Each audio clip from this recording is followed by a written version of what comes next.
السلام عليكم ورحمة الله وبركاته. ازي حضراتكم عاملين ايه؟ يا رب تكونوا بخير. بكلمكم دلوقتي من مزرعة مجدول تم انشائها تقريبا من 6 شهور. المزرعة ديت تعتبر على 60 فدان تقريبا في الحدود ديت. كنا زارعينها انسجة مجدول. انا عايز اوريكم كده اثناء المتابعة الانسجة بقى شكلها عامل ازاي. زي ما حضراتكم شايفين ورايا ممكن يكون باين في الفيديو، الانسجة كلها تعتبر نفس السيمترية، نفس المجموع الخضري.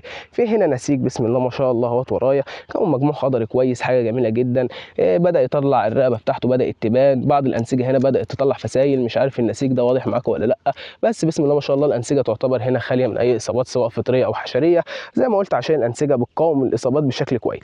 طبعا اهم حاجه بقى في نجاح زراعتك انك تزرع حاجه صح من الاول. يعني ايه؟ يعني ما تروحش تزرع الفسايل وتيجي بعد سنه وتهمل فيها، تلاقي نسبه الفقد معاك كتيره ونسبه الفقد عاليه، فيبقى انت كده دمرت مشروعك بايدك. وفي برضك كان حبه الملاحظات هنا في قلب المزرعه حبيت اقولها لكم برضك عشان كل واحد ياخد باله منها. لقيتهم سايبين هنا عفش وحشائش طالعه في قلب الجوره، طبعا خليتهم ينقوها في اسرع وقت. تاني حاجه ما كانوش منتظمين في الري، ودي اصعب حاجه واكتر حاجه ممكن تدمر المزرعه بتاعتك. ازاي ما كانوش منتظمين في الري؟ يعني كانوا ممكن يرووا النهارده، بعد يومين يرووا تاني، بعد 3 ايام يرووا تاني. فبعض الانسجه هنا لاحظت اللي بدا فيها عفن في الجذور. طبعا خدنا اللازم وعملنا اللازم للانسجه ديت والحمد لله بقت كويسه بشكل كويس. فانا حبيت اقول لكم لازم تبدا مشروعك صح، ولازم تبدا مشروعك مع المكان الصح.